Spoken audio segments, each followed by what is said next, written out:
Troisième partie, parce que c'est pas mal d'informations, ok? Pas mal de préceptes. Imaginez, des gens qui sont allés à l'école pour rien. Ils n'ont rien dans le cerveau, rien, absolument rien. Ils ne peuvent pas réfléchir d'eux-mêmes. Ils ne peuvent même pas faire recours à l'Esprit Saint. Ils ne peuvent que faire recours aux légions de démons. Les gens qui sont ils disent qu'ils sont ministres de commerce, de l'agriculture, ministres de... Rien dans le crâne. Des démons, des gens qui adorent Satan, des gens qui ne connaissent pas Dieu, des antichrists. Des antichrists sous vêtements comme ça. Et le peuple est toujours là à se perdre. Et vous dit votre guerre, votre bombe, votre âme, c'est la Bible, c'est la parole de Dieu. C'est la parole de Dieu. Ce sont les lois et les commandements de l'Éternel. Si vous gardez le Torah, qui constitue votre arme la plus forte, vous allez vaincre, vous allez gagner sur tous ces gens-là. C'est satanisme. La lumière n'a rien à voir avec les ténèbres, ni les ténèbres avec la lumière. C'est deux choses différentes. Ok? Il dit, quelle sagesse. Il dit, quelle sagesse, quelle intelligence.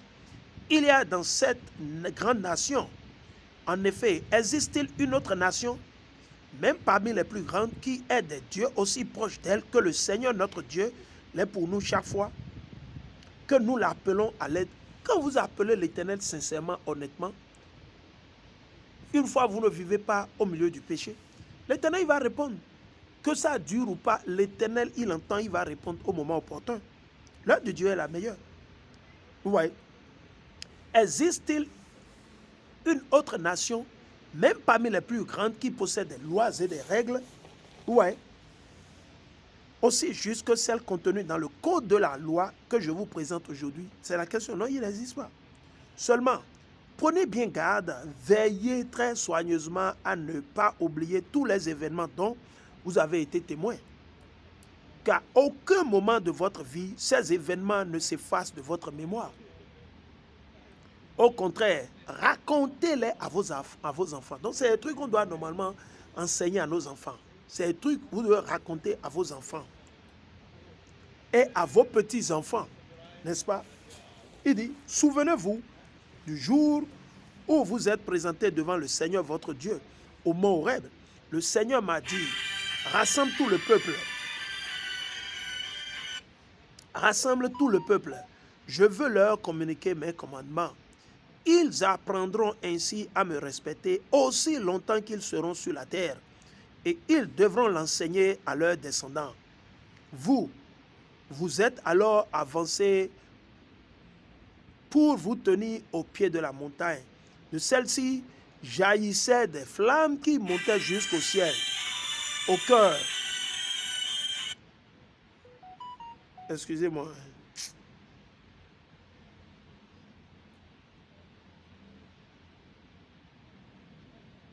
Excusez-moi. Quelqu'un est en train de me faire truc là.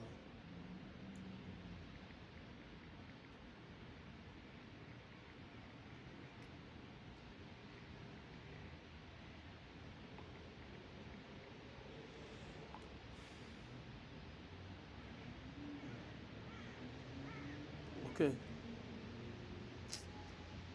Il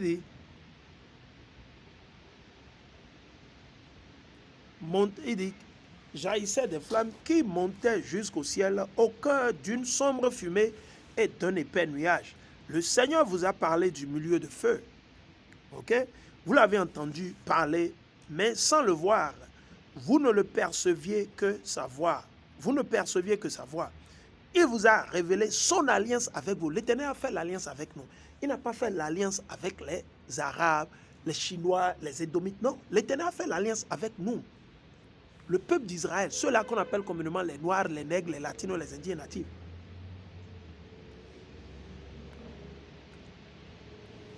Ok? Il vous a révélé son alliance avec vous. Il vous a ordonné de la respecter en obéissant aux 10 commandements qu'il a écrits sur 2 tablettes de pierre. À la même époque, j'ai reçu du Seigneur l'ordre de vous enseigner toutes les lois. C'est ce que les chrétiens ne comprennent pas. Oh, 10 commandements. Non. Ça, c'est la fondation de tous les 600, de tous les plus de 613 commandements. C'est la fondation, d'une façon ramassée. Ok, c'est le socle, c'est la fondation. Il dit, à la même époque, donc il faut continuer, j'ai reçu du Seigneur, l'Éternel Yahweh, l'ordre de vous enseigner toutes les lois et les règles que vous devez mettre en pratique dans le pays dont vous allez prendre possession. Ok, allons maintenant dans Lévitique. Lévitique, le chapitre 19.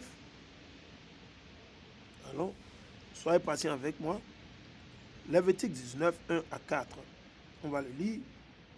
Je suis dans Lévitique 19, le verset 1 jusqu'à 4. Lévitique 19, 1 à 4. Et je lis.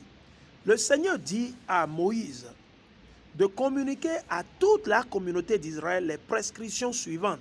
Soyez saints. L'Éternel dit qu'on doit être saint. Être saint, ça ne veut pas dire de porter des habits blancs ou de vous laver 30 fois par jour. Être saint, ça veut dire que vous devez vous séparer des pratiques sataniques de ce monde. Ouais, non. Vous devez vous séparer. Vous devez vivre selon le Torah. Vous devez mettre en pratique les lois et les commandements de l'Éternel. Ouais, non. Il dit, le Seigneur dit à Moïse de communiquer à toute la communauté d'Israël les prescriptions suivantes. Soyez saints, car je suis saint, moi, le Seigneur votre Dieu. Chacun de vous doit respecter son père et sa mère. Chacun doit observer le repos du sabbat. Vous avez dit, le repos du sabbat, c'est vendredi coucher du soleil au samedi coucher du soleil. Et il y a d'autres sabbats. Le sabbat lunaire, il y a le sabbat annuel. Il y a plusieurs sortes de sabbats. Mais ici, l'Éternel parle du sabbat hebdomadaire. Vendredi, coucher du soleil, au samedi, coucher du soleil. Vous ne pouvez pas ouvrir vos magasins. Vous ne pouvez pas aller au champ pour aller labourer. Vous ne pouvez pas aller planter. Vous ne pouvez pas aller arroser. Vous ne pouvez pas, aller visiter vos amis. Ah non, vous ne pouvez pas aller au marché. Non, c'est interdit. Il dit, je suis le Seigneur votre Dieu. Ne vous adressez pas à de faux dieux, comme quoi le christianisme, l'islam, tout ça là. Ne vous fabriquez pas de dieux en métal fondu, comme quoi la croix, les statues de la Vierge Marie, les statues qu'on a érigées à Cotonou, les statues de soi-disant Amazon Tofa, ça c'est des idoles. C'est des idoles. C'est amener le peuple à la mort, au cimetière. Et c'est ce qu'ils font. Ces bandits-là. Je suis le Seigneur votre Dieu. Allons maintenant dans Lévitique 26. Lévitique, le chapitre 26. Alors dans Lévitique 26, je vais lire le verset 14 à 17. Ok, le verset 14 à 17. Je vais le lire. Donc il faut comprendre, c'est important. Parce que l'Éternel, il a été clair avec nous. L'Éternel a dit, si nous désobéissons, les malheurs viendront sur nous et ces malheurs vont nous poursuivre partout où nous irons. Donc on va le lire. Ici, ça parle de malédiction, comme on peut le lire dans Deutéronome, le chapitre 20, 27, 28, tout ça là. Bref, on va le lire. Je suis dans Lévitique, le chapitre 26, le verset 14 à 17, et je lis. Si vous ne m'obéissez pas et ne mettez pas en pratique tous ces commandements, si vous rompez mon alliance en rejetant mes lois et en vous détournant des règles qui viennent de moi, voici comment moi je vous traiterai. Donc l'Éternel nous dit à travers Moïse que le jour où on va se séparer du Torah, des lois, des commandements, des ordonnances qu'il nous a données à travers Moïse, et que nous allons commencer par suivre quoi? La démocratie, le christianisme, l'islam, le phare, le vaudou, le mal, les religions chrétiennes qu'ils ont créées par-ci, par-là. L'Éternel dit que c'est comme ça qu'il va nous traiter. On va juste lire 2 ou 3 versets. Je mobiliserai contre vous l'épouvante. Et c'est ce qui se passe. Il y a l'épouvante au Bénin, en Côte d'Ivoire, au Cameroun, au Congo, en Haïti, en France, partout. Il dit, avec le dépérissement et la fièvre. De quoi est-ce que les Noirs souffrent le plus? Les Noirs, les Latinos, les Indiens natifs, de quoi? La fièvre. On dépérit. Au bout de quelqu'un contracte le sida, des maladies qui ont été concoctées. Et tout à coup, vous voyez, en moins d'une semaine, 2 mois, la personne perd le poids, les maladies, pas mal de choses. Il dit, ces mots qui épuisent les regards et rongent la vie. Vous avez vu les mots, les maladies qui rongent la vie. Vous voyez, non? Comme le cancer. vous ensemencerez vos champs, mais en vain, car ce sont vos ennemis qui s'empareront des récoltes. Et c'est ce que Patrice Talon est en train de faire au Bénin. Qu'est-ce qui se passe au Bénin? Les producteurs, les cultivateurs de soja, de coton, de tout, oui, vous imaginez toute la liste. Eux, ils souffrent sous la pluie, le chaud, le soleil, tout et tout, les insectes, les attaques, les brûlures. Et tout à coup, c'est le sauvage, le bandit, le malfrat de grand chemin, habillé en cravate et en costume, qui joue Dieu, qui joue demi-dieu au Bénin. C'est lui qui va dire maintenant le prix auquel ces gens qui ont souffert, qui ont travaillé leur champ, à quel prix ils vont vendre le soja, à quel prix. Et c'est lui qui va acheter ça au prix que lui veut, et il va vendre ça plus cher. Donc il s'enrichit sur le dos de nos populations. Mais ça fait partie des prophéties bibliques, ça fait partie des malédictions. C'est ça qu'on vous dit que lui, il n'est pas un Israélite. C'est un Édomite. Talon, c'est un nom français. Lui n'est pas Agouda, comme les d'Almeida, comme les Da Silva, les Dos Santos, les Dorrego qui sont redescendus ou qui sont descendus après une période du Brésil, du Portugal et d'autres régions. Non, du tout pas. C'est pour ça, c'est facile pour lui d'aller en France. Sinon, normalement, si lui il a demandé l'asile politique, comment se fait-il qu'on lui permet encore d'aller aux élections au Bénin? Ça n'a pas un sens. Parce qu'une fois vous demandez de l'asile vers la France, l'asile politique, c'est-à-dire que vous ne pouvez plus retourner dans votre pays de départ. Mais vous voyez, tout ça, c'est la magouille. C'est des lois, je vous dis. Quand vous demandez l'asile politique et que vous êtes oppressé, qu'on veut vous tuer à cause de politique, de votre bord politique, qu'est-ce qui se passe? Vous devenez citoyen du pays là où vous demandez l'asile ou résident. Et on vous octroie les documents, les papiers, tout et tout. Bref, vous voyez. Mais vous ne pouvez plus rentrer dans le pays où vous avez dit que vous êtes persécuté.